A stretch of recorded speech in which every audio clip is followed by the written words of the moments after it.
The rain had started just past dawn, soft at first, like a whispered apology from the sky. But by the time the sun should have crested the hills, the world was already soaked in slate gray, and the prairie had turned to a vast stretch of trembling puddles and mud. The kind of rain that got into your bones and made every breath feel like steam rising from old sorrow. Samuel Harlan stood at the edge of his field, his hat pulled low, coat heavy with water, hammer idle in his hand. A broken fence post leaned like a drunk against its neighbor, split at the root. He didn't move to fix it, just stared. Rain pattered down the collar of his shirt and dripped from the brim of his hat like tears he'd never cried. It had been 2 years since Abigail died. 2 years and 1 month, to the day. She'd gone quiet in childbirth, lips pale, hands clutching his with that odd mix of strength and farewell. The babe didn't make it either. Folks had brought food and prayers for a while, then drifted off like smoke, leaving behind only the silence that had become Samuel's companion. Now he spoke mostly to the horses, and even they seemed to mourn. His land was 30 acres of tired soil and stubborn rocks, cradled by the distant blue curve of the mountains. He lived in a cabin he'd built himself, 1 room, low roof, stone chimney that puffed like an old man's pipe. No one came up the trail unless they were lost or selling something, and lately, not even then. He would have stood there all day in that rain, letting it wash the ache without asking permission, if it weren't for the horses' sudden unease. Bay started stamping, head tossing. Samuel frowned, turned slow, and followed the line of the animal's gaze. Across the field, through the weave of rain, a shape moved. At first it looked like mist wearing a woman's shape, too thin, too slow. But it kept coming. Step by dragging step. Samuel narrowed his eyes. The figure limped, dress torn at the hem, shawl clutched around her like armor. Mud coated her to the knees. Her hair, what was left of it beneath a sagging bonnet, was dark, long, matted with wet. She looked like something the prairie had chewed and spat out. He dropped the hammer and crossed the field in long strides, boots sinking. When he got close enough, he saw that her lip was split, a bruise already blooming across her cheek. Blood crusted beneath one ear. But her eyes, Lord, those eyes were sharp as a blade, though glazed with fever. He reached for her just as her knees gave out. She fell against him without a sound, the weight of her like a secret too heavy to carry alone. Samuel didn't ask questions. He'd learned a long time ago that sometimes folks come with storms still clinging to their backs. Instead, he lifted her, light, too light, and turned toward the cabin. Inside, the hearth still held the ghost of last night's fire. He stoked it back to life with practiced hands. The woman laid across his cot, wrapped in 2 quilts. Her skin was cold. Rain still beaded along her arms and neck. He boiled water, found a clean cloth, set broth to warming. She didn't stir until the sun dipped low behind the hills, and even then it was only her fingers that twitched.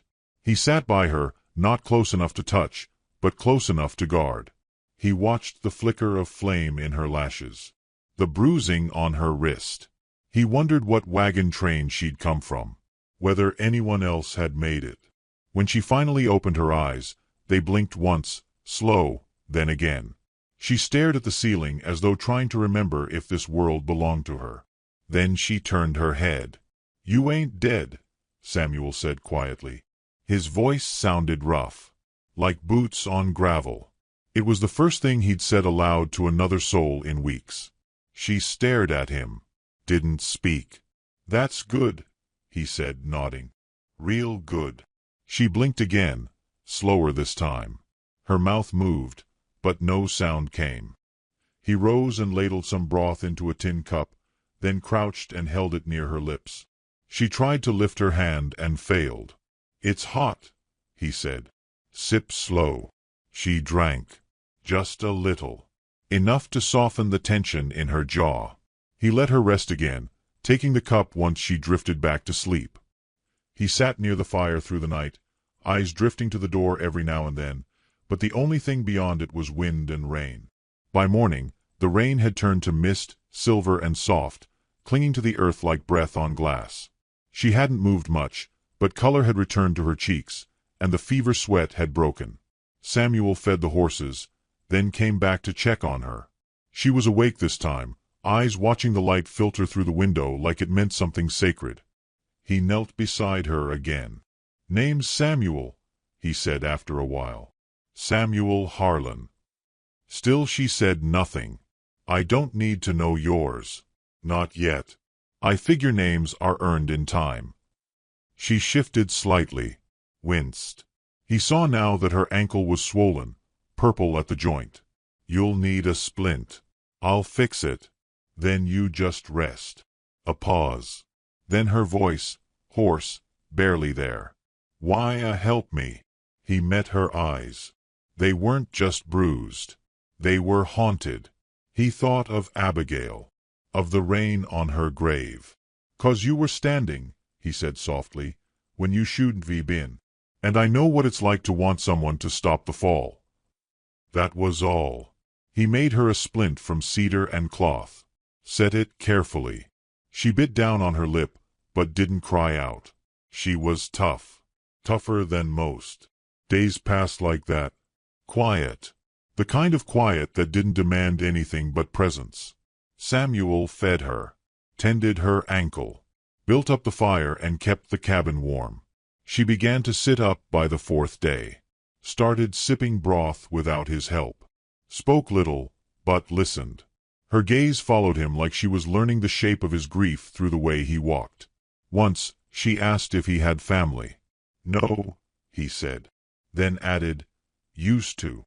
Another day, she noticed the bundle of pressed flowers above the hearth. Wild heather and daisy root, dried and crumbling. "Yours?" she asked. He looked up, and for the first time in a long time, he smiled. "Abigail's." She said they reminded her of a promise. "I never asked what kind." The woman didn't answer, but her hand reached up, brushed the edge of the bundle as if the memory inside it belonged to her too.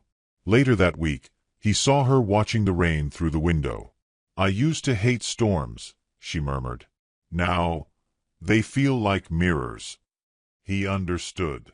There was something about the way her voice cracked on that word mirrors that told him whatever had happened to her hadn't fully passed. That part of her still lived in the scream of splintered wagons and the red slash of danger. He didn't press. He only brought her tea and let her sit in silence. By the seventh day, she stood, barely, and hobbled to the window to watch the crows scatter above the cottonwoods. She whispered something then. A name, maybe. A place. He couldn't tell. She leaned on the wall like her body didn't quite belong to her yet. That night, he found himself looking at her longer than he should have. Not with desire. With something gentler. Like wonder. Like gratitude for a voice other than his own echo in the room. As the fire dimmed and the mist grew thick outside, she turned to him and said, "Thank you." He nodded once. Then said softly, "Rest easy." Storms passed. But deep in his bones, he knew something else. That maybe the storm wasn't done yet. Not for her. And not for him either. Still, he added more wood to the fire, so the warmth wouldn't fade. And in the silence that followed, both of them, for the first time in years, slept without ghosts pressing against their dreams. Morning in the high prairie came slow, gray, and hushed, the kind of hush that settled between two people still too wounded to speak their truths. The rain had thinned to a drizzle, clinging to the windows like breath held too long. Inside the cabin, the fire murmured low in the hearth, and the woman in Samuel's bed sat propped against a pillow, ankles wrapped in one of his old flannel shirts that hung loose over her thin frame. Her hair, darker now that it had been cleaned of blood and mud, fell in a sheet over one shoulder, damp but orderly. Her eyes followed him as he moved across the room, but she didn't speak. Neither did he. He moved like someone accustomed to silence, someone who carried it with reverence, not awkwardness. He placed a bowl of oats beside her and returned to the fire to stir the coffee pot. Outside, a few mourning doves made their morning laments, hidden somewhere in the cottonwoods.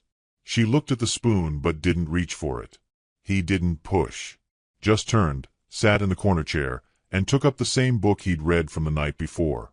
A tattered volume of psalms and poetry. Not holy to him, just familiar. She listened to the sound of his voice, low and even, as he read a passage about green pastures and still waters. His voice carried no sermon, only memory. She could tell he was a man who didn't believe in being saved, only in surviving. "You read well," she said finally, her voice still hoarse from bruised ribs and swallowed fear. He paused and looked up, nodded once, then turned the page. She took a spoonful of oats, swallowed slow, winced a little, but the pain was less now. Her ankle throbbed when she moved it wrong, but the swelling had gone down. That mattered. She ate the rest quietly while he read. When he closed the book, she cleared her throat. "Did you build this place yourself?" "Every nail." Her gaze roamed the rough-hewn beams, the stones in the hearth, the modest shelves with only what was needed. There was an order to the place, not cold but functional, a place where every item had a purpose and no comfort was without cost. "You live alone?" she asked. He didn't answer immediately. Then, "Used to be two of us. Now just me." She looked down at the empty bowl in her lap, fingers tight on its edge. She knew that tone. The space someone leaves behind when they don't wake up again. "I had a sister," she offered softly, unsure why. She was bold. Red hair. Always found trouble before it found her. Samuel didn't press for more. He simply took her bowl, placed it in the basin, and rinsed it with warm water. Later, he helped her from the bed and set her in the old rocking chair by the fire. Her limp was worse than she let on, but he didn't call it out. He placed a quilt over her lap and went back to mending the saddle strap at the table, needle moving in and out like the breath of an old memory. By noon, the clouds had lightened and a pale sun broke through, drawing long gold lines across the floorboards. She watched the dust move through it like a dance. "I should leave soon," she said. He didn't look up. "Ain't nobody chasin' you just yet." She looked out the window. "You don't know that." He paused, then met her eyes. "No. But I know what hunted looks like." She turned away at that. Let the fire speak instead. The next day, a knock sounded at the door, not sharp, but slow, familiar. Samuel opened it to reveal a figure more shadow than man. Levi. Skin the color of river clay, white beard to his chest, eyes milky with the blindness that had crept in over the last decade. Samuel let him in without a word. Levi's boots thunked against the wooden floor. "Smells like soup and secrets in here," he said, grinning toothlessly. Samuel chuckled, a dry, rare sound. "Sit, old man." Levi's nose twitched. He turned toward the woman's direction. "You got company, I see." She stiffened. Samuel answered before she had to. "She's restin'. Hurt bad. Found her in the field last week." Levi nodded like he'd already known. "Storm brings strange things sometimes. Once found a colt in my corn crib. Next week, a preacher. Neither one stayed long." The woman stared at him. Levi turned his head toward her. "You safe here, miss?" "Samuel may be silent, but he's got an honest way of lettin' folks heal." She relaxed, just a little. That night, Levi slept in the barn, wrapped in his saddle blanket with his dog curled at his side. The woman sat beside the fire, mending one of her stockings with thread she'd found in a drawer. Samuel carved a bit of wood into the shape of a small bird. Neither spoke much, but the quiet between them had softened into something companionable.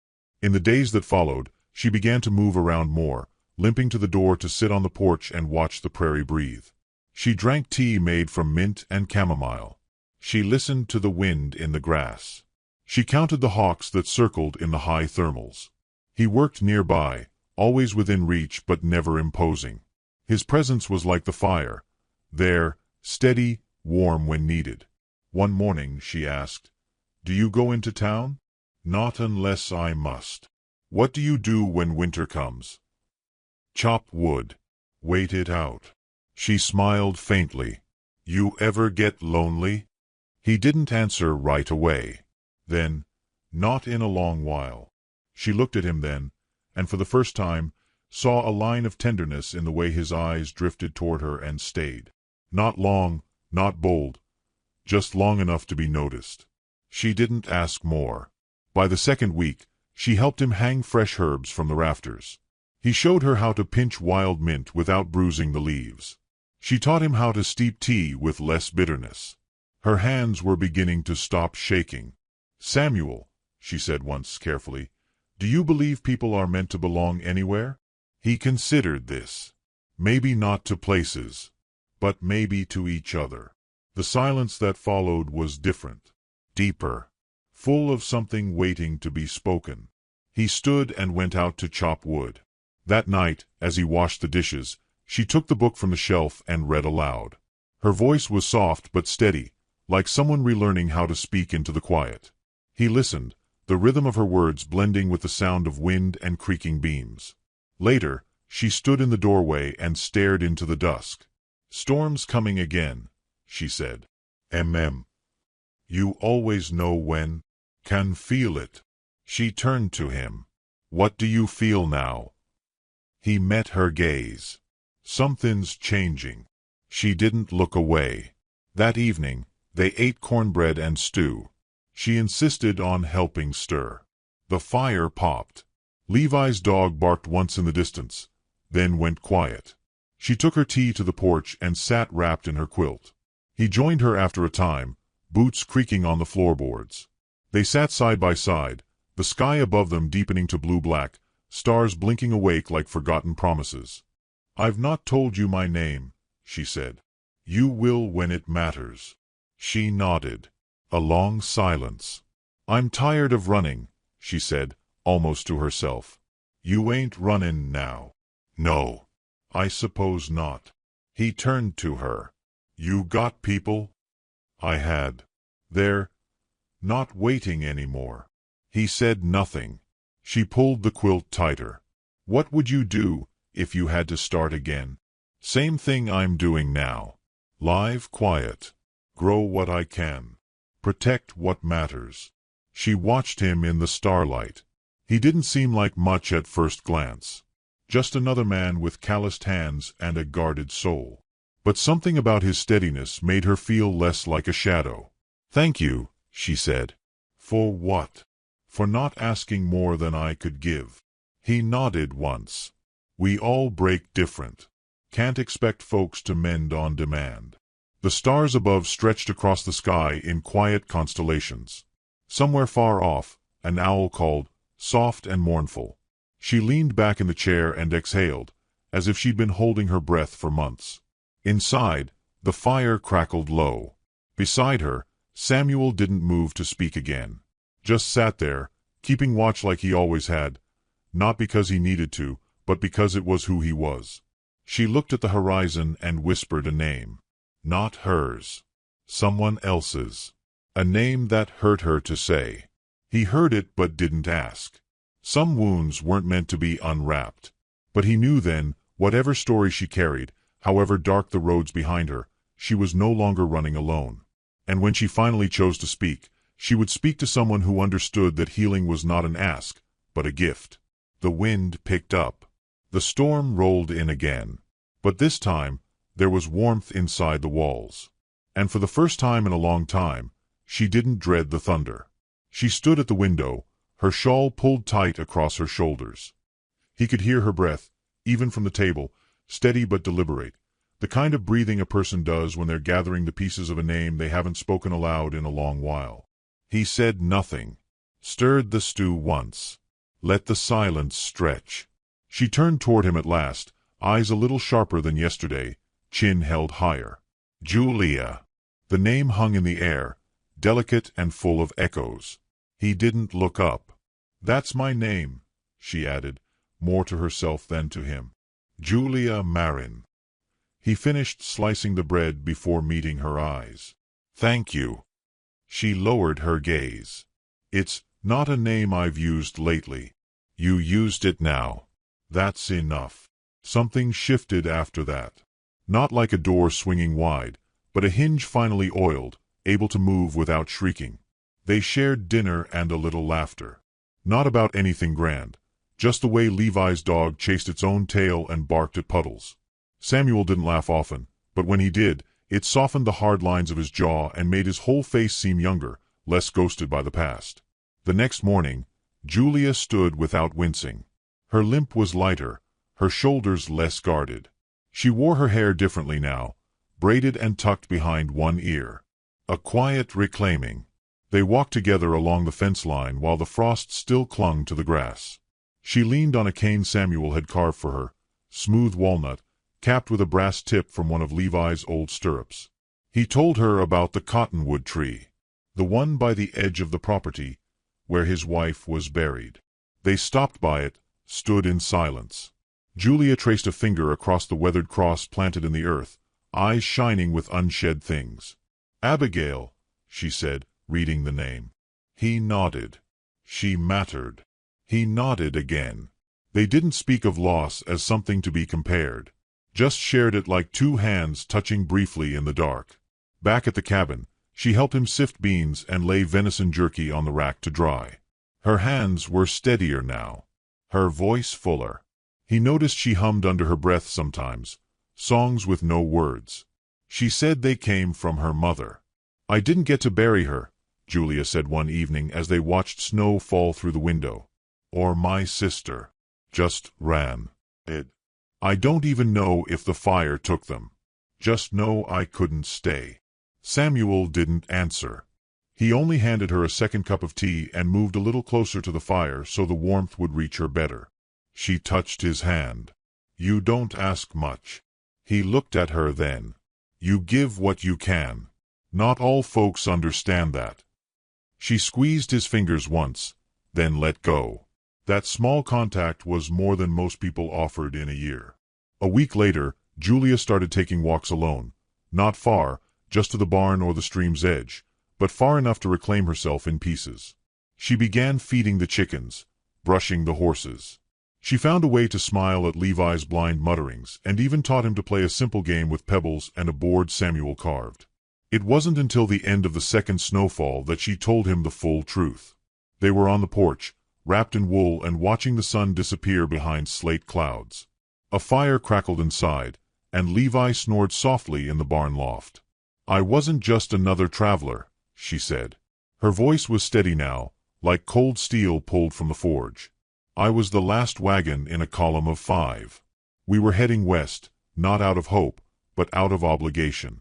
I was going to join my father's holdings in Silver Creek. He owns nearly a quarter of that territory." Samuel didn't speak. My full name, it's Julia Marin of the Marin cattle dynasty. People bow when I enter rooms. Or they did." She looked away. "They probably think I'm dead now. Maybe it's better that way." Samuel stared out across the fields. The wind moved the grass like breath over skin. "You're not dead," he said quietly. "And I don't care who your father is." She turned sharply. "That's not what I expected you to say." "I figured." He stood and stepped down into the snow, then turned to face her. "You didn't bring your name to use it. You brought it to give it. That means more." She blinked, stunned by the simplicity of it. Her hands tightened in her lap. "You're a strange man, Samuel Harlan." He smiled faintly. "Been told worse." Inside, she watched him build the fire higher, stacking logs like laying bricks for something permanent. She thought of how steady his hands had been when splinting her ankle. How gentle when reading aloud. How unshaken when she screamed herself awake that first week and he came with tea, not questions. That night, she told him the names of the dead. "My sister was called Jo," she said, her head resting on the back of the rocking chair. She wore trousers and smoked pipes and sang loud in church just to anger the men. Samuel chuckled. "Sounds like a storm in boots." "She was," Julia said, smiling through tears. "My mother was Lily. She never let anyone call her ma'am." He looked at her then. "Now they're remembered." She nodded, swallowing. "Thank you. Always." A few days passed with easy rhythm, chopping wood, boiling beans, sewing patches, warming their hands near the fire. One morning, Julia found an old coat in the chest near the hearth and lined it with flannel for Samuel. He wore it that same day. When she handed it to him, she said, "There's not much I can offer, but I can mend." He looked at her, slow and sure. You've offered more than most ever would. The air between them shifted again. This time, deeper. One evening, a low thunder rolled in from the east. No storm, not yet, just warning. They stood in the doorway watching the sky change color, soft blue turning the shade of bruised plum. "You afraid of storms?" he asked. "Used to be," she said. "Now I think I just don't like what they remind me of." He nodded. "You?" she asked. "I used to pray they'd wash everything clean. But some things don't wash. They root." She considered that. Then maybe storms don't come to clean. Maybe they come to plant. He looked at her, and for the first time in weeks, his eyes held something like hope. Faint. Fragile. But real. Later, by the fire, they played Levi's pebble game, laughing when the stones scattered. Julia beat him twice, then claimed beginner's luck. Samuel just grinned and shook his head. "I like hearing you laugh," he said. She paused, then looked at him gently. "So do I." When the storm finally did break, it came with wind and sleet.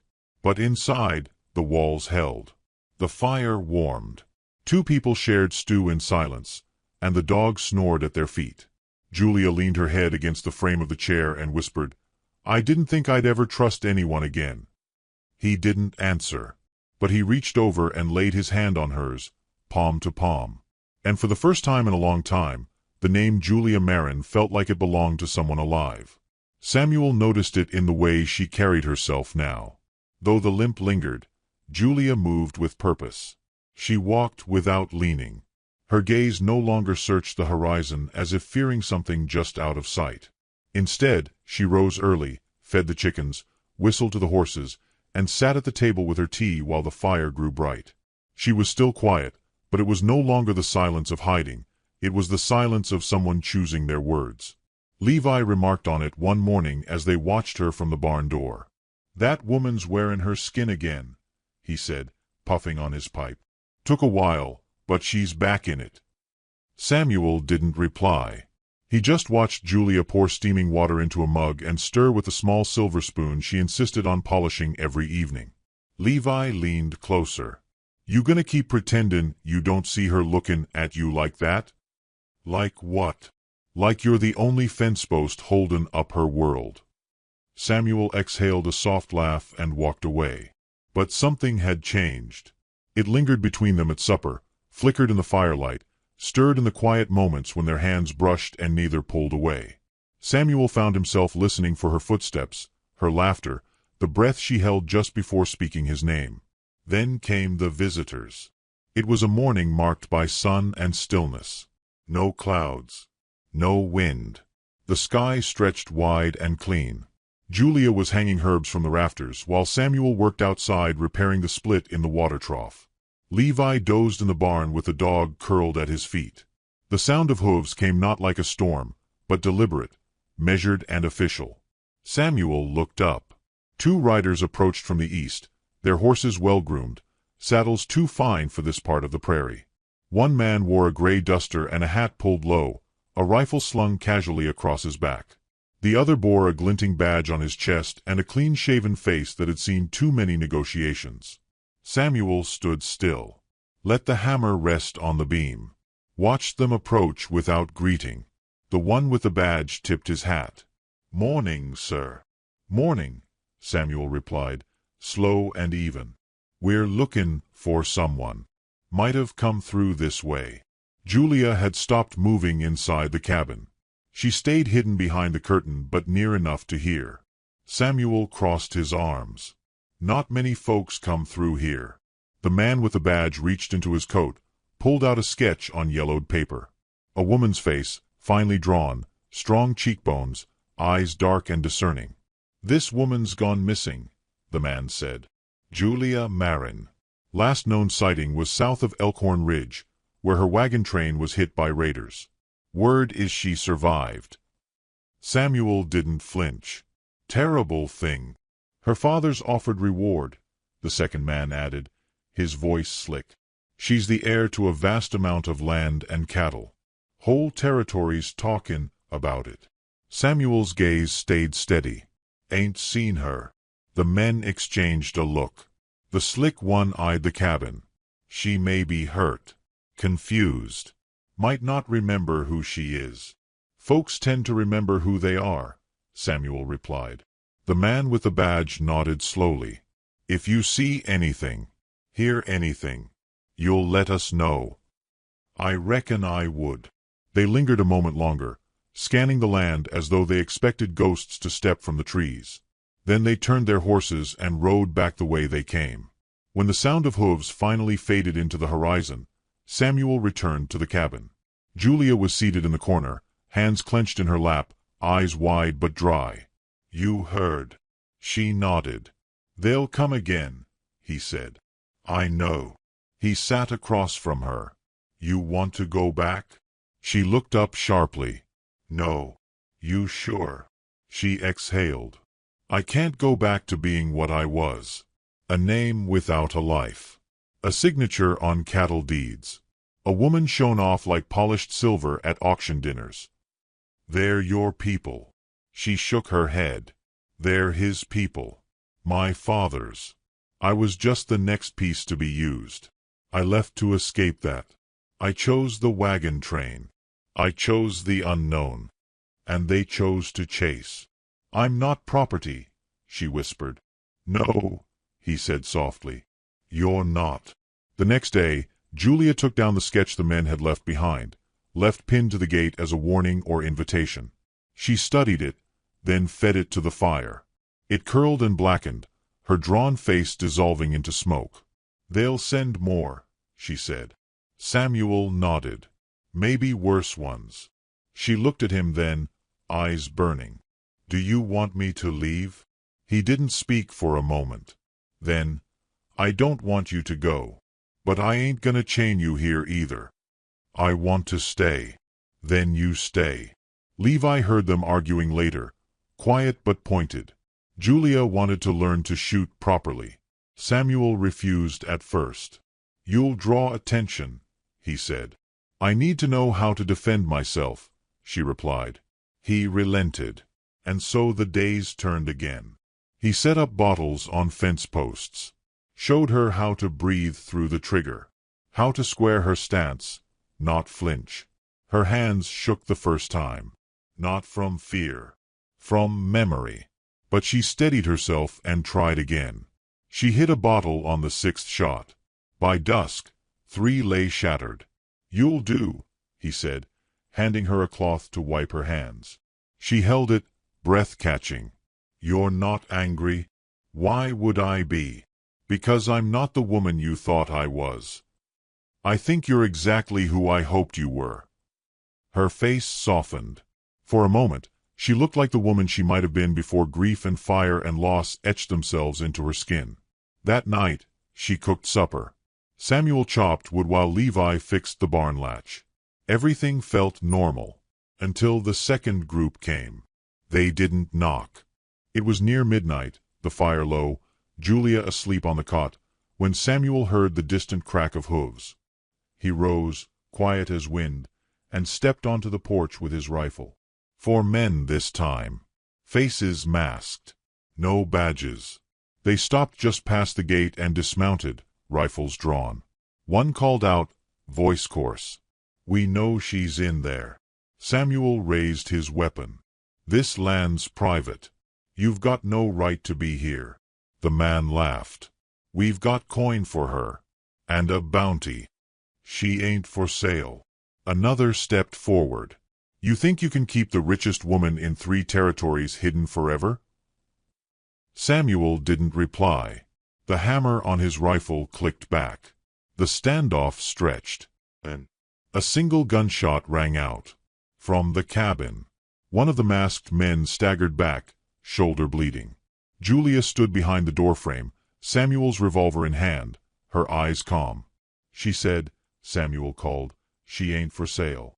The men hesitated, then turned and fled, dragging the wounded one behind them. Dust kicked up by their horses vanished into the night.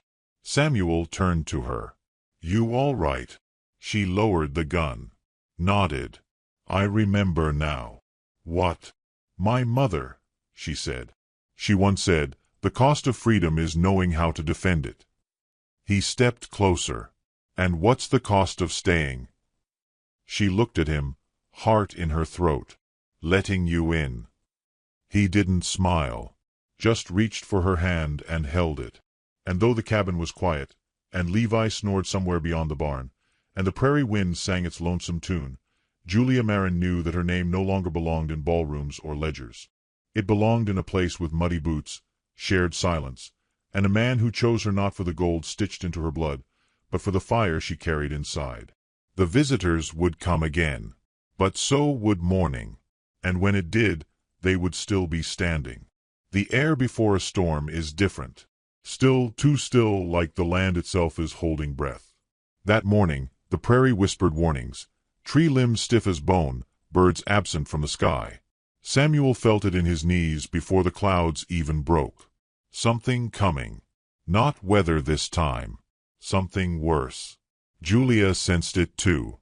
She moved through the cabin with purpose, folding linens, checking the latch on the back door, loading the rifle she'd practiced with every morning for a week. She didn't ask if she should. She just knew. Survival makes you sharper. So does love, when it comes slow and deep. Levi had taken to the barn early, pretending to fix the wagon wheel. But he kept glancing east. The dog lay at his feet with its ears pinned flat. Even animals remember the smell of danger. By midday, the sky had turned bruise purple. Wind began to churn in the cottonwoods, each leaf trembling like a held secret. The land wasn't moving so much as waiting. Samuel stood near the fence, rifle cradled in his arms, watching the rise of dust on the horizon. 6 riders this time. Not the smooth kind. Rough, ragged coats. One wore a red scarf across his mouth, another had a long scar that ran from ear to jaw. These weren't men hired to search. These were men paid to end things. He turned back to the house. "They're here." Julia joined him without hesitation, revolver tucked into the waistband of her skirt, hands steady, eyes dark with resolve. "Where do you want me?" "Inside. Take the back door. Keep eyes on the barn. They'll try to split us." She hesitated, just a second. "And you?" He didn't answer, just brushed her hand once before stepping into the open. The riders pulled up short at the gate. The one with the red scarf spoke first. "We don't want no trouble," he called. "Just the girl." Samuel's voice was low, clear. "She's a woman. And she stays." Scarjaw spat. "She's got a bounty that would feed a town for a year. She's not yours to feed on." The third man raised his rifle. Julia saw the gleam of metal from the back window and didn't wait. She fired once, clean. The man staggered, screamed, dropped his weapon. Chaos broke like thunder. Gunfire split the silence. Samuel moved to cover, ducking behind the wagon, shots ringing out like rain against iron. The dog barked furiously. Julia moved through the cabin like smoke, firing when the chance came, loading again with breathless calm. Levi stayed low in the barn, clutching a rusted pistol he hadn't touched in years. He didn't fire, just whispered prayers no one had asked for. 2 men flanked the porch. Samuel saw them too late. One fired, clipped his arm. Blood bloomed against his sleeve, but he didn't fall. He turned, shot once, sharp, clean. The man dropped. The second made it to the door. Julia met him head-on. He burst through with a snarl, swinging a club instead of a gun. She ducked, drove her elbow into his ribs, fired once into his thigh. He screamed and crumpled. She didn't stay to watch, just kicked his gun away and moved back to the window. Samuel's breathing grew ragged. The wound in his arm throbbed like fire, but he stayed on his feet. He spotted Scarjaw crawling toward the barn, trying to flank the side. "Levi," he called. But the old man was already ready. The pistol cracked once. Scarjaw screamed, missed his shot. Samuel finished it with one to the chest. The last man turned to run. Julia stepped out onto the porch, revolver raised. "Go," she said, voice flat. He didn't wait for a second warning. Galloped away with dust in his wake. Then silence. Not the peaceful kind. The stunned kind. The wind moved again through the cottonwoods. Crows gathered in the high branches like sentinels. The smell of gunpowder hung heavy in the air. Samuel leaned against the porch rail, blood dripping from his arm. Julia ran to him, hands already unbuttoning his sleeve, checking the wound. "It's clean," she said. "Through and through." He didn't answer. Just looked at her. "You all right?" she asked. "I am now." Levi limped from the barn, one hand raised in victory, the other holding his old pistol like a badge. Hell of a way to greet guests. They laughed then. All of them. The kind of laugh that only comes after death's shadow passes without collecting. Inside, Julia cleaned Samuel's wound. The fire crackled. Steam rose from a pot she'd put on earlier, forgotten until now. He sat still, wincing once but not flinching. "You saved me," he said quietly. She looked up. "We saved each other." He reached out, took her hand. Held it with the same certainty he held his rifle. "Not as a weapon. As something you protect. I don't want you to leave," he said. "I wouldn't even if you asked me to." Their foreheads touched. No kiss. Just breath shared, quiet, sacred. Later, they stood beneath the cottonwood. The ground beneath it was still firm. Snow lingered along the roots, soft and white. Samuel knelt, laid one of the spent shells beside the wooden cross. "Abigail," he said softly, "I promised I'd find my way again." Julia stood beside him, silent, hands clasped. "And I think," Samuel continued, "you'd have liked her." They stood there a long time, no words, just wind and birdsong and the quiet ache of peace hard won. The storm had come. Brought gunfire, fear, the kind of reckoning no law could settle. But the storm had passed too. And in its wake, something fragile remained. Not safety, not certainty, but truth. A woman no longer running. A man no longer grieving.